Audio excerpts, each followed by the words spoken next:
What is Power Panto? If you've spent years with a calculator and graph paper trying to figure out how many rows fit on your quilt, I want you to take a big deep breath. We're about to put those calculators in the drawer for good. And just like that, let's look at the logic that's going to make you the boss of your edge-to-edge quilting. Before Power Panto was available in automated quilting, we had to measure, then divide, and account for nesting. And even if we were off by even a quarter inch, the whole design might still shift.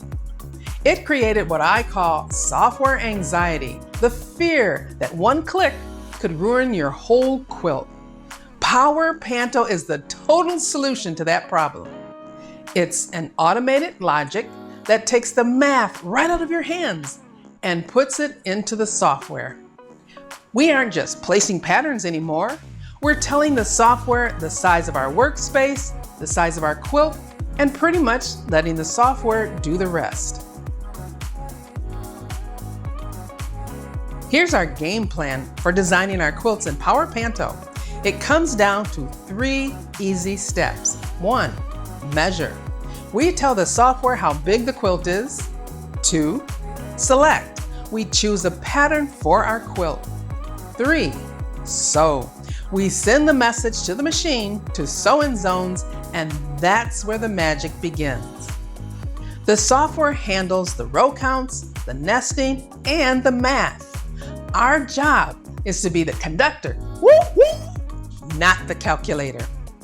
Now we can leave the designing to just these 3 steps, or we can become creative. That's the beauty of the software. It simply creates a beautiful design, but there's also room for your own personal creativity. Okie dokie, let's take a look at our tablet screen. From the home screen in the software, we're looking for the pantograph button. Now, depending on the manufacturer of your machine, your home screen may not look exactly like mine. You may have Quilter's Creative Touch for Juki, you may have Quilt Path, Quilt Motion, or Quiltmagine. But as long as you have this pantograph button right here, you're in the right place. Power Panto is a promise. Not just a button. It's a promise that you can finish a project without a math degree. It assumes you want the software to do the heavy lifting so you can focus on the beauty of your quilting pattern. If you can measure it, select it, you can sew it.